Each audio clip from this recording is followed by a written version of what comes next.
I do want to see this. How Mr. Beast met his new girlfriend.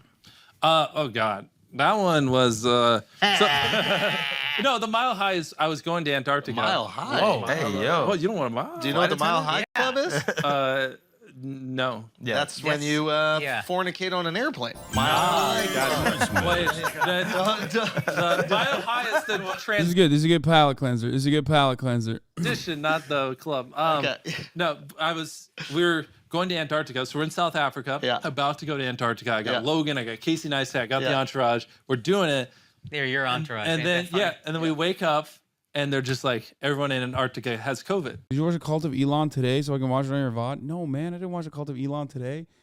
I watched it a long ass time ago. And I'm just like, what does that mean? They're like, every single person in the base in Antarctica tested positive for COVID today. Because it's like this thing where they let like billionaires come in and blah, blah, blah. Yeah. And so the billionaire before us was just like, everyone, we're just going to give them all COVID.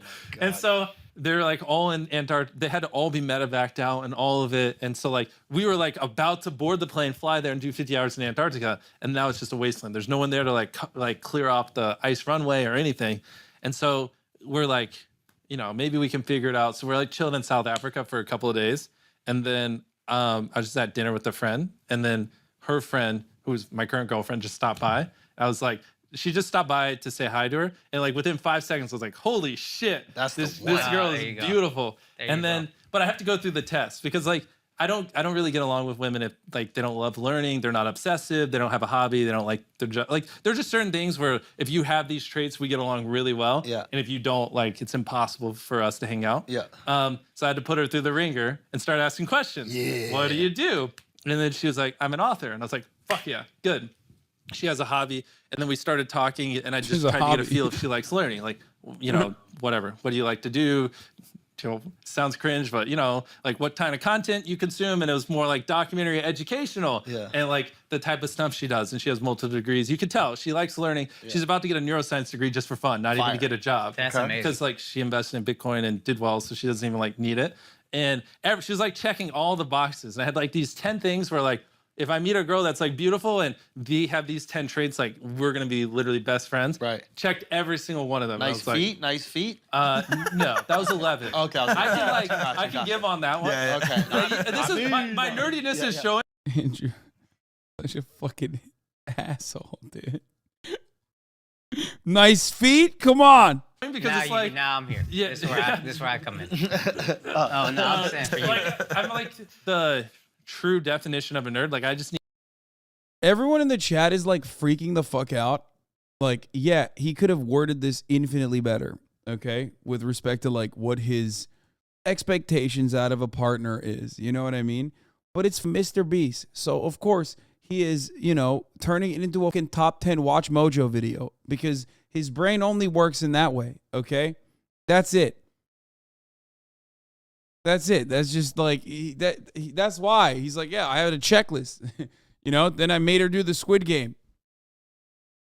But it's like nothing he said is all that weird. He's like, yeah, I want a partner here. I'll clean it up for you so you understand. It's like saying, I want a partner that is interested in a variety of different things, who is interested in self-improvement, who's interested in like intellectual endeavors. You know what I mean? That's like a normal way to describe that. Not as like a checklist, okay? We just stick up for misogyny. Man, I love misogyny, obviously. Of course I'm going to stick up for it. Oh, yeah, the second she like checked all those boxes, this was probably like the 40th different girl I had talked to since my ex, and I was just waiting till I found someone that like met all these criteria. The second she checked them all, I was like, that's it. Yeah. Wow. So then I waited a couple of days, and then I just DM'd her. I was like, oh, so your book, can I read it? She sent it over, read the whole book, and it was just like acting like it was the greatest book ever, asking her questions until we hung out again. Okay. Yeah. And then I love when people are shocked that Mr. Beast, who is famous now because he literally sat and like watched 10 hours of Jake Paul's It's Everyday Bro, or sat around and literally did like black site CIA torture shit to himself until he fucking got famous, is gonna be a normal guy. Like, what was your expectation? You thought like he's like a normal dude? I think it's weirder if he is a normal dude. What are you doing? Well, I'll show you later. You have to break the doors down. Oh my God. My mom wanted to see what MrBeast looks like. She has no idea. MrBeast got the concerning neurodivergent Rizz. Didn't he count from 1 to 100,000? She's in South Africa, which is like a 30-hour flight away. She can't come to America because she doesn't have a visa. Yeah. So like, this is how you know I'm into her, because I like a 30-hour flight. MrBeast went to prison, dude. He has a bad past. Google it. I remember this video. This video was insane. Or maybe not this video, but honestly, you just call this being a nerd, but I just think it's him being a beast.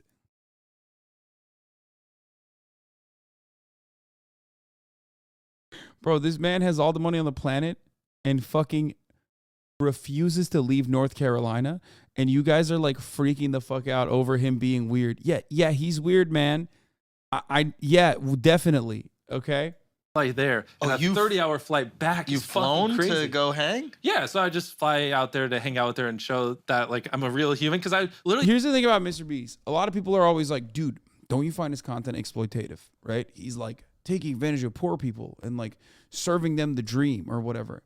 And to them, I always say, motherfucker, that's literally TV. Like, it's the same shit. You can't on the one hand be like, MrBeast, what he's doing is completely fucking unacceptable. Also simultaneously enjoying 90 Day Fiance. You know what I mean? Like, it's the same shit. What do you think the Amazing Race is? Okay?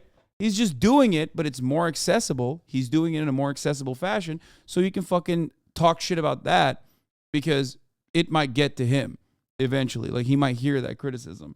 So it's like part of the reason why a lot of people on the internet get mad at the same standards that they do not apply to like television, because television is untouchable. It's not unacceptable. I just personally dislike him. Exactly. At least you're honest about it. I could fly over there, and if things didn't go well, I could just stop answering her calls, and there's nothing she can do about it. Which I did think about that at one point. I was like, if I just I agree with all your points with chat going on, but it's also so cringe watching men be so unfiltered, embarrassing, cry. Yeah, I mean, I think they want to impress him because they see him as like a, incredibly profoundly successful content creator. And he wants to impress them because they're like kind of the cool guys in his eyes. You know what I mean? And that's precisely why this is like this weird back and forth. I mean, I did I did the Andrew Schultz podcast, the Flagrant podcast, and it was awesome. It's just like that. It's always going to come across like a little cringe. Respond to her text like, what's she gonna do? It's over. She can't fly to America. It's over. America. Yeah. So but anyways, I wake up one day to like 20 missed calls, and the person's like, yeah, we got an appointment like 5 hours from now, but she needs to go there, and she was still asleep. So I'm like calling her family to like go wake her up, and someone literally canceled like that day, and she got in there. And she got in. Yeah, she got in, and then it was like 9 months down to like 2 weeks, because we just took spots when people canceled. It was great. And then there you go. So now she's on the way. Yeah, but then we used up like 80 of the 90 days. You get I didn't even know he had a girlfriend. I'm more surprised by that. Visa. So now we're having to figure out something else, because now she can't really come. Hassan does seem to have a bit of a soft spot for wealthy, successful men that found a lane. Yeah, no, I famously routinely refuse to criticize wealthy people. I mean, it seems like you definitely understand my content. I mean, regularly I do that. Guys like MrBeast are like inoffensive for the most part, even though if you want to look at the ethics of what the fuck they're doing, yes, of course there's going to be plenty of instances where they come across as completely unethical from your moral compass. But you also can't operate in the real world unless you fucking understand how normies behave, and can also LARP as a normie sometimes. Okay, that's the issue. If you're like fucking losing your mind shitting on MrBeast and making him seem like he's a beacon of immoral, business practices, or just like a beacon of fucking evil, you're not a normal person. You're never going to be able to have a single fucking normal relationship for the rest of your life. It's just the unfortunate truth. Okay, but this is literally why people fucking find this community to be toxic. This is literally why people find politics to be unapproachable. This is precisely the reason why people think leftists are fucking joy-killing woke skulls. His content is not for me. It's for literal fucking children, okay? It's for children. They love that shit. They lose their fucking minds. It's like pretty universally liked though, overall. And it's like, ultimately, it's not like he's fucking doing a 24-hour let's go harm trans people challenge. You know what I mean? He is extremely inoffensive in the sense that like he goes out of his way to ensure that it's not racist, it's not homophobic, it's not transphobic, and you still are like, well, there's still issues with the content. Of course there's issues with the content. He's making content. You're being weird, and you're not holding everyone to the same fucking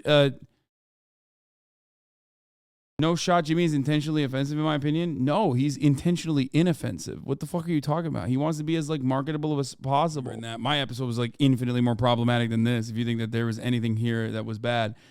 No, chatters do get actually mad because they want to like they just get mad at everything. Like oh God. I don't want to watch the slavery affect your family thing.